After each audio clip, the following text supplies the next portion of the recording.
tarde a todos e todas. Meu nome é Marcela Rufato, eu sou doutoranda do Programa de Pós-Graduação em Educação aqui da URGS e sou membro também do G7, que é o grupo de pesquisa em socialização, estratificação e trajetórias juvenis e educacionais.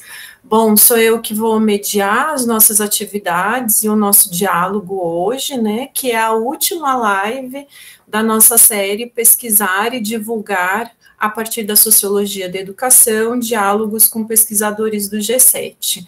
Hoje o nosso diálogo é sobre comunicação de resultados de pesquisa em educação, a escrita de artigos, e quem fará a fala inicial é o Bernardo Esfredo Miorando. O Bernardo, ele é doutor e mestre em educação, bacharel em relações internacionais e licenciando em história, tudo aqui pela URGS. Tem como foco a educação superior comparada e internacional e pesquisa nos temas de internacionalização. Ai, só um minutinho. Me perdi. Internacionalização, inovação e avaliação na educação superior, trabalha com metodologias qualitativas, quantitativas e mistas em perspectiva de cooperação interdisciplinar, interinstitucional e internacional. Foi colaborador do Laboratório de Otimização de Processos e Produtos e do Centro de Estudos Internacionais sobre o Governo. Como membro da Associação de Pós-Graduandos da URGS, foi representante discente de pós-graduação na Câmara de Pós-Graduação e na Comissão Própria de Avaliação também da URGS. Ele realizou estágio doutoral no Finnish Institute for Education Research, na Universidade de Jyväskylä, na Finlândia, e atualmente é bolsista de desenvolvimento institucional do Escritório de Internacionalização da Universidade Federal de Ciências da Saúde de Porto Alegre e desenvolve pesquisa no Centro de Estudos em Educação Superior da Pontifícia Universidade Católica daqui do Rio Grande do Sul, atuando junto ao Centro de Internacionalização da Educação Brasil-Austrália. Bom, Bernardo, eu vou te passar a palavra, você tem entre 30 e 40 minutos para fazer a sua exposição, e aí na sequência a gente vai ter um tempinho para diálogos e questões. Ao longo da apresentação, se alguém já quiser inserir sua questão no chat, pode ficar à vontade, que aí eu vou guardando elas para a gente dialogar na sequência. Tá bem? Então, Bernardo, por favor, a palavra é sua.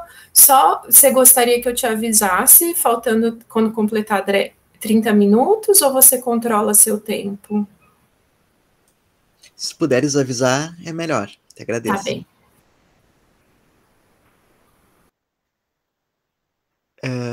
Então, obrigado, Marcela, pela apresentação. Queria frisar aqui, como disse a Marcela, passou os meus dados principais do currículo. Eu sou um pesquisador, mas não sou um editor de periódicos, nem nada disso. Então, a minha perspectiva que eu vou apresentar aqui sobre os artigos é de alguém que está escrevendo, está publicando, participou de discussões dentro da universidade e que ocasionalmente revisa artigos para alguns periódicos, mas não é de um especialista numa área de letras ou de ciência da informação.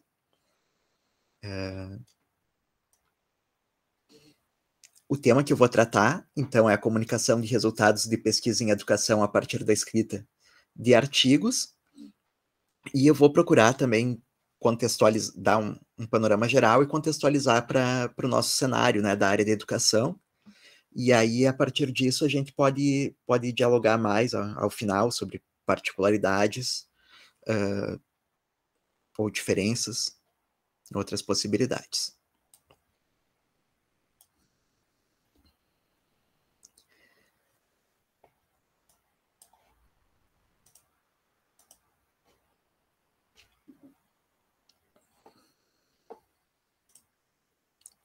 Estou tentando passar aqui minha apresentação, mas vocês estão vendo a segunda lâmina? Não, continua na primeira.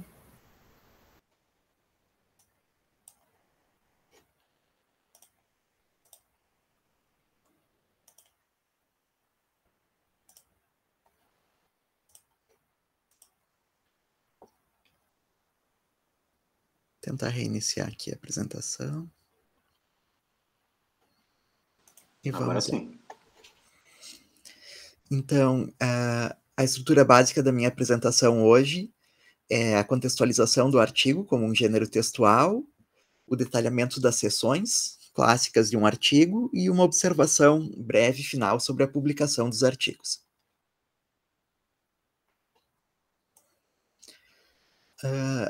A primeira parte, então, é a respeito do artigo como gênero textual.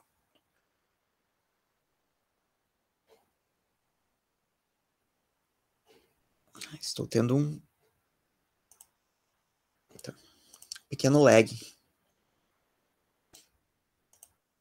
Tá. Então, seguimos. Então, para a gente compreender como a gente estrutura um artigo, como ele é construído e as possibilidades de otimizar a comunicação através dele, é importante nós compreendermos que ele se diferencia de artigos jornalísticos, se diferencia de textos artísticos, porque ele está inserido dentro de um processo comunicativo delimitado num espaço social específico, que é uma comunidade de prática científica, onde se supõe que os processos de diálogo vão se dar sobre bases de conhecimentos comuns. É um diálogo, portanto, entre especialistas, e eu digo isso para reforçar a ideia de que, ao escrever um artigo, a gente pode tomar certos atalhos, a gente não precisa se prender a detalhar tão especificadamente certos aspectos da nossa comunicação, e, por outro lado, existem outros processos que a gente precisa fundamentar com mais vagar. As formas principais de economizar esse tempo ou de interagir com os leitores são pela forma de construir a argumentação distribuída em diferentes seções do artigo e também pelas elipses que a gente faz ao utilizar os recursos de citação, né?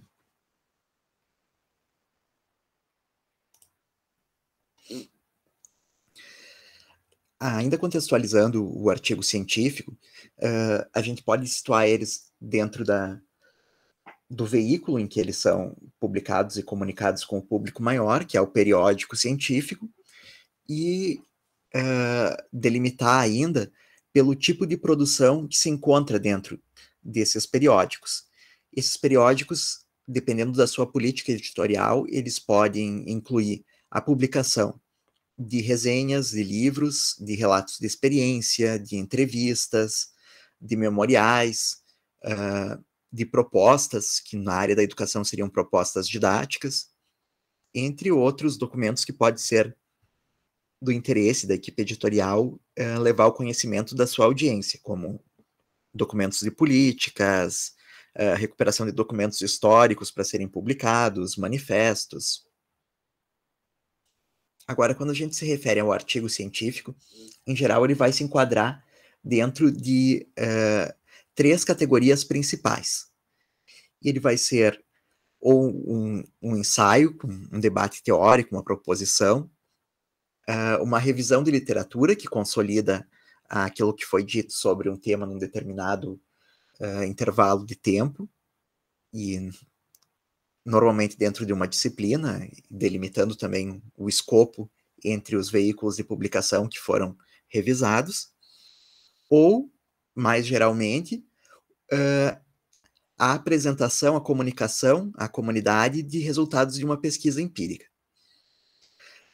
Na maior parte das disciplinas científicas, esse último é o tipo mais valorizado e tido como a referência para esse tipo de publicação. A educação, como ela tem esse seu caráter misto, né, de abranger várias disciplinas e de se comunicar também com públicos que não estão necessariamente inseridos como pesquisadores dentro do campo científico, ela também vai trabalhar muito com outros gêneros, especialmente essa produção mais ensaística, né?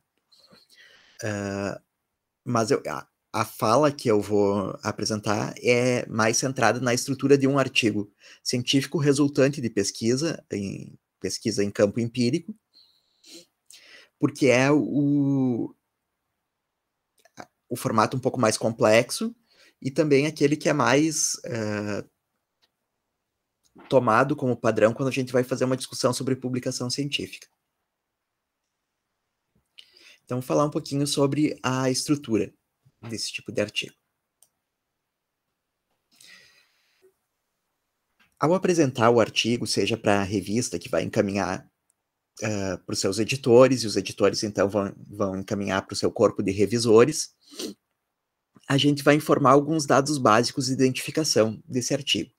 E esses dados, eles são muito importantes para capturar o leitor, seja nesse momento o editor, seja posteriormente a pessoa que vai acessar o periódico ou a base de dados em que o periódico está indexado, e convencer essa pessoa de que vale a pena ela investir o seu tempo lendo o nosso artigo. Nesse caso, a gente vai ter esses 3 elementos que vão ser o primeiro contato dessas pessoas com o nosso artigo. Então, é importante que esses elementos, eles descrevam e apresentem bem a nossa produção, para não causar maus entendidos, mas também para potencializar aquela tentativa de comunicação que a gente está exercendo com a escrita de um artigo.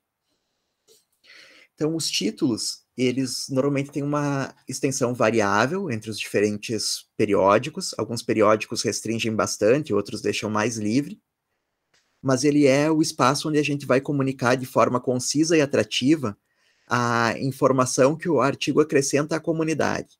Então, é a nossa chance de mostrar para as pessoas que espécie de entendimento está expressa ali, e mostrar para que lado ele vai estender o seu conhecimento, a sua informação a respeito daquele tema.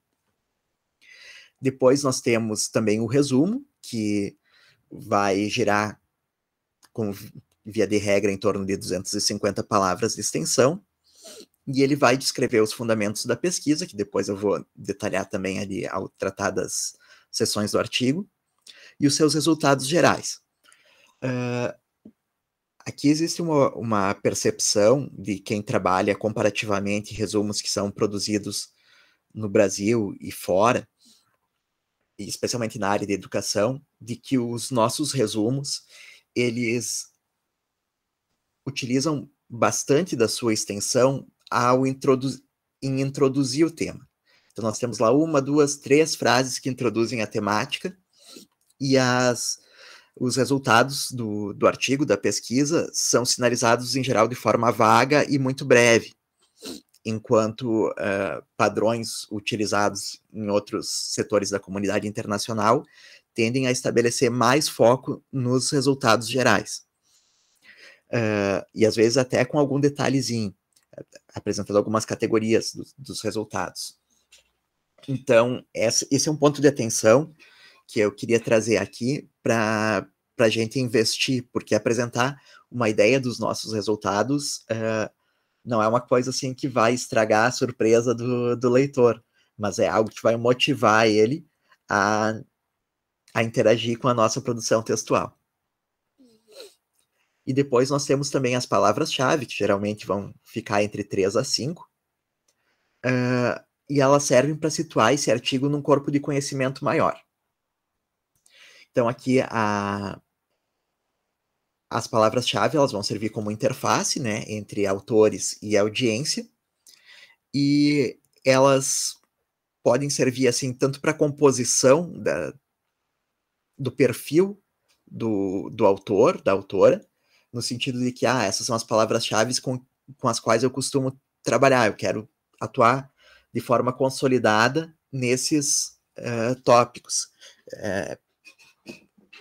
eu quero que as pessoas se sintam seguras ao me ler, sabendo que eu trato com uma certa frequência, com uma certa consistência desses assuntos. Então, ele é um recurso também de composição do perfil do pesquisador ou da pesquisadora. Mas, por outro lado, ele também é o ponto de acesso para as pessoas que estão fazendo as revisões de literaturas delas, que estão buscando informações para alcançarem esse artigo. Então, o recurso às palavras-chave, ele deve se dar sempre numa busca de equilíbrio entre não utilizar uma palavra-chave que seja genérica demais, e que não traga até nós aquelas pessoas que estão procurando pelo tema específico que a gente está tratando, mas ele também não deve ser tão detalhista a ponto de circunscrever o nosso artigo a uma busca que vai ser só feita para pessoas que estão muito avançadas naquele determinado tópico. Aí a gente tem certas coisas que a gente deve evitar, como siglas ou chavões que são muito, muito de nicho.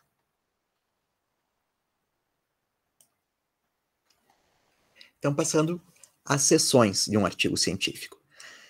A estrutura básica para áreas como a nossa, dentro das ciências humanas, seria com essas seções. Uma introdução, uma revisão de literatura, uma teoria, a parte da metodologia, da análise dos resultados, a discussão, as considerações finais, as referências e, se for o caso, os anexos. Muitas vezes, na prática, essas sessões de revisão de literatura e de teoria, elas acabam se mesclando, porque elas tendem a se aproximar na manipulação desse tipo de informação. Em outras áreas, especialmente em áreas mais aplicadas, essas sessões, essas informações acabam aparecendo subsumidas dentro da introdução. Mas, como a gente trabalha muito através do discurso, do processo de demonstração argumentativo na área da educação, essas sessões são importantes para nós, e é muito difícil conter o que elas representam dentro de alguns parágrafos da introdução.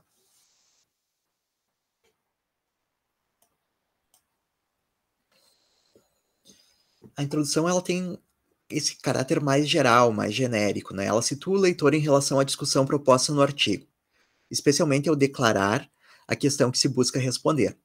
Então, aqui é importante que a gente tenha aquele objetivo que está listado lá no nosso resumo, apresentado de uma forma mais delongada e, preferencialmente, também como uma questão, como um problema de pesquisa. A gente informa, então, o leitor, nessa sessão, sobre o contexto sociohistórico que originou esse problema, que nós vamos buscar responder, sobre a relevância desse tema, que deve ser abordado, e as principais chaves de leitura para o fenômeno abordado. Considerando, então, que a gente vai ter esse artigo construído a partir de um problema de pesquisa que busca investigar, elucidar um fenômeno da realidade social. E aí, quando eu digo assim, as principais chaves de leitura, é já dar ao leitor a conhecer qual é o tipo de pesquisa que a gente está fazendo e narrando nesse artigo, né? As informações que também devem aparecer no resumo. Desde se é uma abordagem quantitativa ou qualitativa, como em qual corrente teórica a gente está se inserindo, e descrevendo também o panorama do artigo para mostrar o que vai acontecer nesse artigo e a qual sessão ele deve se reportar para encontrar certo detalhe, embora isso também seja parte do argumento do Tácito, do que se entende ao fazer uma leitura mais ou menos automatizada de um artigo a partir dos códigos que a gente adquire pela socialização na comunidade científica. Mas aqui é um momento de fazer declarações e de explicitar aquelas formas pelas quais a gente quer que o leitor se insira no nosso texto.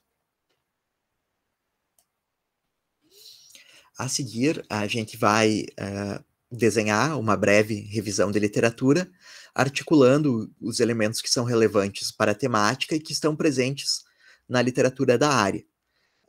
Essa sessão ela vai nos permitir demonstrar uma espécie de ethos retórico, que é muito importante para a gente convencer os nossos pares avaliadores da nossa propriedade, mas também é importante para situar os nossos leitores, de que a gente conhece o que está sendo dito a respeito do tema que a gente está investigando e discutindo, né, nos últimos anos.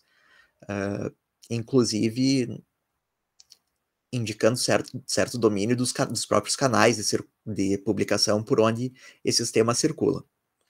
Então é importantíssimo que essa revisão de literatura esteja atualizada, né, cubra a última década, não se limite ao que foi publicado no século passado, e que demonstre familiaridade com, como eu disse, por esses caminhos, não só os caminhos materiais de canais onde a publicação está sendo feita, mas também quais são essas chaves de leitura que aparecem constantemente, com uma certa regularidade, ao abordar o fenômeno, seja em termos de correntes teóricas, seja em termos de sistematização de categorias para explorar essa realidade. E então, ela tem um papel relacional, ela assume uma função, por vezes, quase moral, né, nos processos de avaliação e julgamento, que sinaliza que a gente está disposto a dialogar com o que a área tem produzido e que a gente reconhece esse trabalho que os nossos colegas têm feito. A seguir, a gente parte para a teoria. Então, essa sessão teórica, a gente vai chegar nela já tendo dito que a gente reconhece que as discussões são tais, os resultados que têm sido encontrados sinalizam nesse ou naquele sentido, e, portanto, a forma como a gente se situa tem a ver com os pressupostos que a gente segue, mas também com as considerações que a gente tem sobre por onde é mais produtivo caminhar para aprofundar os entendimentos que a área já alcançou em torno do fenômeno explorado.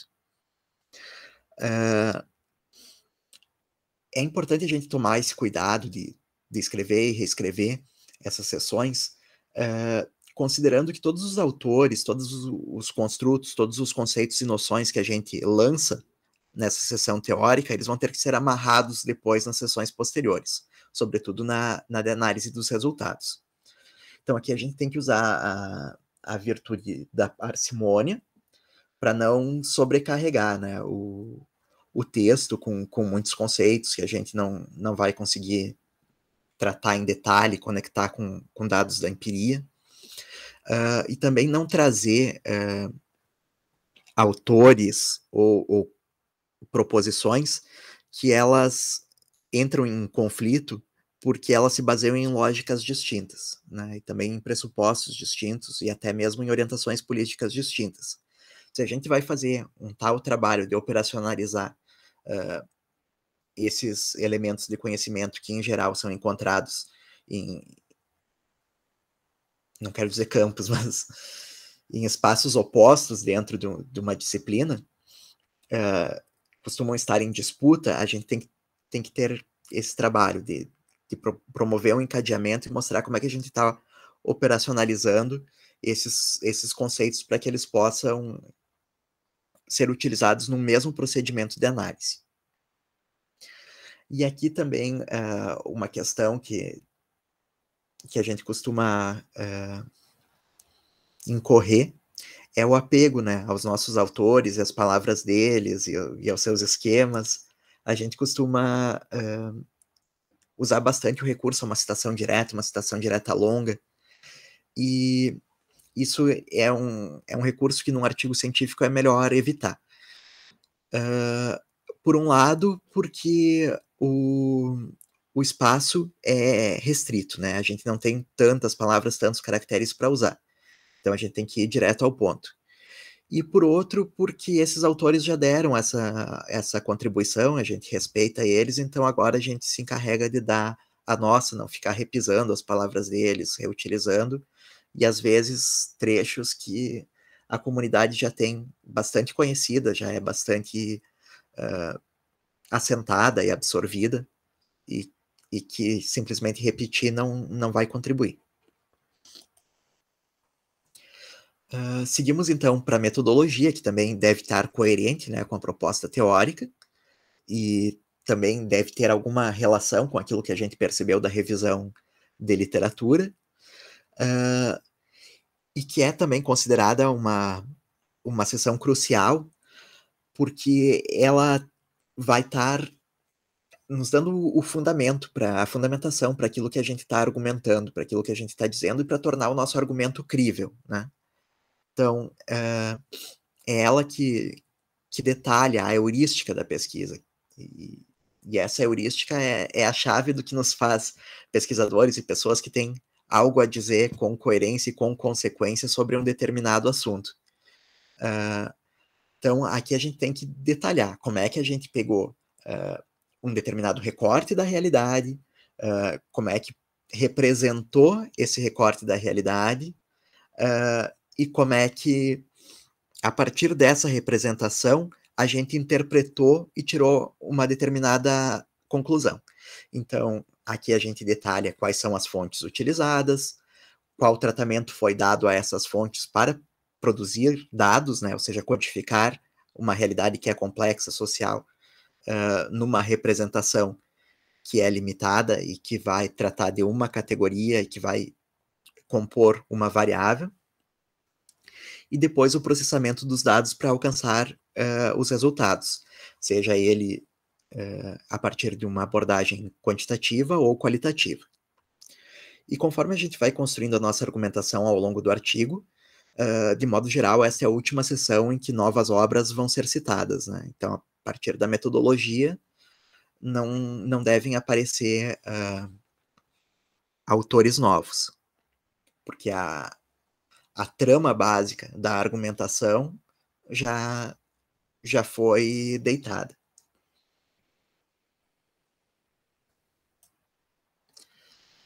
E aí a gente vai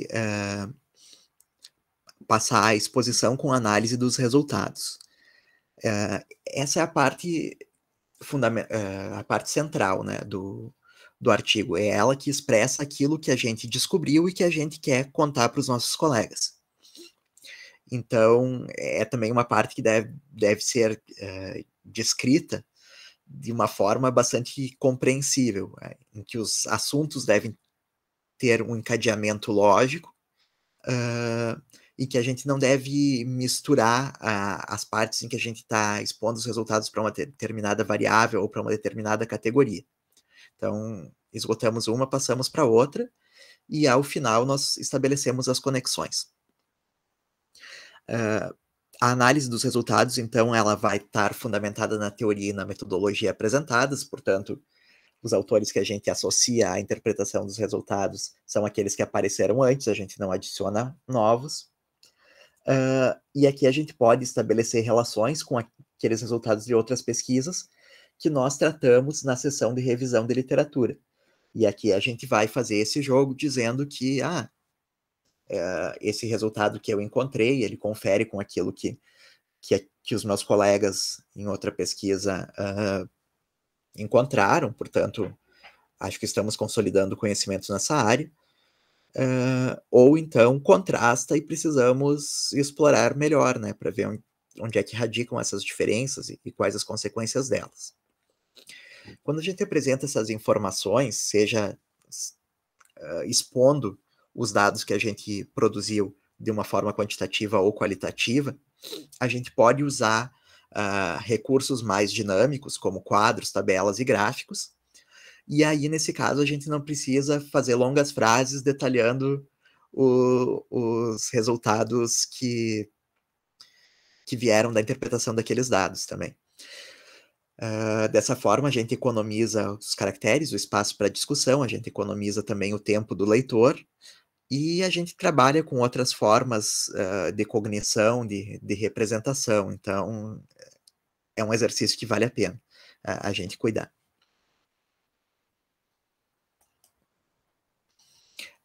Depois, e quase que finalmente, a gente tem uma sessão de discussão ou a gente costuma chamar mais frequentemente de considerações finais, né? Significa eu encontrei, ou nós, a equipe de pesquisa, encontramos esses resultados. E daí, né? Quais as consequências disso? Em primeiro lugar, a gente retoma a linha argumentativa, desde lá a introdução, sumarizando os resultados que a gente encontrou e conectando os diferentes elementos que a gente deitou ao longo da escrita. E sinalizamos assim, esses foram os resultados que foram possíveis de encontrar e houve algumas limitações que a gente já deu alguma dica lá na metodologia, mas que a gente considera que podem ser superadas com novas pesquisas, com recurso a outras metodologias, ou que a gente não vê solução nesse momento e, portanto, consideramos que a pesquisa para abordar o fenômeno que a gente está querendo aprofundar, ela vai ter que tomar alguns caminhos paralelos. Além disso, a gente indica, né, as implicações do conhecimento produzido, seja para o setor de aplicação, se a gente fizer uma pesquisa mais conectada a um setor de aplicação, por exemplo, a realidade escolar, seja para o setor acadêmico, científico, para a organização disciplinar do conhecimento. Então, aqui a gente sinaliza as perspectivas futuras, e nisso é sempre bom levar em conta a questão da revisão da literatura, para a gente não dizer, os cientistas teriam que pesquisar mais sobre o tema A, e na verdade foram publicados 20 artigos sobre o tema A nos últimos 5 anos.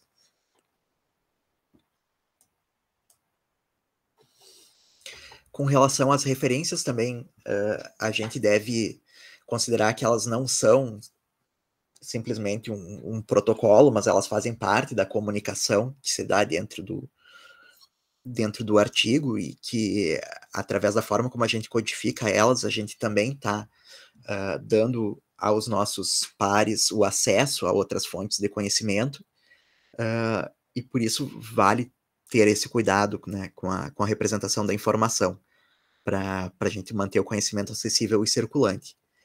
Então, nesse sentido, a gente tem que dar bastante atenção ao estilo que é solicitado pelos periódicos,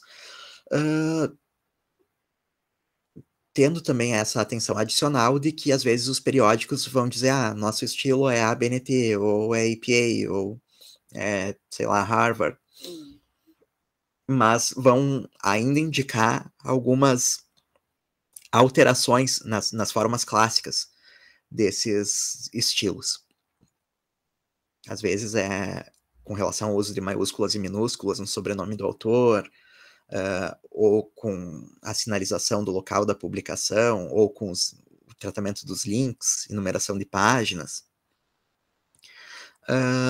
E nos últimos tempos, como as publicações têm sido cada vez mais indexadas não, mas colocadas acessíveis em repositórios através do Digital Object Identifier, a gente coloca os links em formato DOI, a pedido dos periódicos. Também é um link permanente que facilita o acesso dos demais leitores, ou para publicações mais antigas, ou que ainda não utilizam o DOI, um link de outro tipo. E também a gente aproveita para refletir sobre o tipo de publicação em que a gente está se baseando, né, para tecer as nossas conclusões. Lembrando que os revisores tendem a considerar como sendo de mais valor, porque mais julgadas, mais revisadas, mais analisadas, as publicações que têm revisão por pares, ou seja, em geral, os periódicos ou capítulos de livros e livros que são publicados em editoras universitárias ou similares, que têm conselho editorial e passam por um processo de revisão acadêmica, né? Depois os anexos, que nem sempre vão ocorrer, mas quando a gente está trabalhando com uma metodologia robusta e a gente quer valorizar isso, ou a gente não teve a oportunidade de detalhar mais o nosso processo de investigação dentro do artigo, porque se a gente fosse fazer isso ia resultar num texto muito grande, ou muito prolixo, ou que ia ficar de alguma forma poluída e atrapalhar o fluxo da leitura, a gente pode incluir certos detalhes em anexos, que podem ser tabelas com estatísticas ou até fórmulas, relações de obras pesquisadas em casos de artigos que vão ter um caráter mais de revisão ou que vão ser mais de pesquisa documental, roteiros de entrevistas, protocolos e convenções na análise de dados, entre outros elementos que a gente pode acionar na pesquisa. E aí, uma vez que a gente tenha escrito esse artigo, a gente encaminha ele para publicação em algum periódico, né? E aí a gente tem alguns fatores a considerar. A audiência com a qual a gente quer se comunicar, para quem a gente quer disseminar uma determinada informação que está emergindo daqueles resultados da nossa pesquisa, é o critério fundamental, né? Então, quem eu quero alcançar com a minha mensagem, então eu vou tentar publicar o meu artigo no periódico que essa gente lê. E a gente também vai considerar a indexação desse periódico, né? Em quais bases esse periódico está presente, para que quando alguém vá fazer lá a sua revisão de literatura, a sua pesquisa, a sua sondagem do campo, ela encontre a nossa produção lá. A gente também vai considerar a base disciplinar desse periódico, né? Como eu disse para vocês, é um sistema, é um circuito científico, a gente está trabalhando com especialistas, então a gente quer comunicar certas coisas usando certos atalhos da língua e das categorias científicas, e isso precisa ser comunicado para pessoas que vão entender a mensagem. Por outro lado, a gente pode também querer sair um pouco da nossa casinha, da nossa igrejinha, e trabalhar um texto que seja mais de divulgação interdisciplinar, que a gente vai estabelecer diálogo com colegas de outras disciplinas, de outros cursos, de outros programas, de outros departamentos. Aí a gente vai ter construído um artigo num outro tom, numa outra chave de leitura, que vai se esmerar mais em apresentar os conceitos de uma forma mais didática. Então, tudo isso a gente tem que considerar. Também a questão dos enfoques temáticos, né? Então, se eu trabalho com avaliação, eu vou procurar as revistas que tendem a procurar a publicar mais artigos sobre avaliação, onde essa discussão tende a acontecer. Também a orientação teórica, isso talvez não seja tão comum na área da educação, mas em outras áreas como economia, pessoas que seguem uma corrente de interpretação vão se encontrar mais em determinados periódicos do que em outros. Também os tipos de artigos que são publicados, né? Então, se eu vou publicar um artigo mais de tipo ensaio, eu não vou buscar aquele periódico que se pauta mais pela publicação de resultados de pesquisa empírica. E também é um fator sempre interessante da gente atentar qual é a composição do conselho editorial ou mesmo do comitê editorial, né, que guia, que pauta a revista, porque a gente sabe que os pesquisadores têm determinadas agendas, determinadas preferências, eles consideram que certos fenômenos são mais importantes que outros de serem discutidos e que certas abordagens são mais produtivas que outras, então a gente tem que também ser estratégico para não dar murro em ponta de faca, digamos assim, não se digladiar com pessoas que não estão interessadas em ouvir o que a gente tem a dizer. Bernardo, mais 5 minutos? Eu acho que eu vou parando por aqui, Marcela. Eu tinha para começar essas coisas a dizer, não sei se vocês quiserem me ajudar com questões, com comentários. a minha apresentação ia até aqui.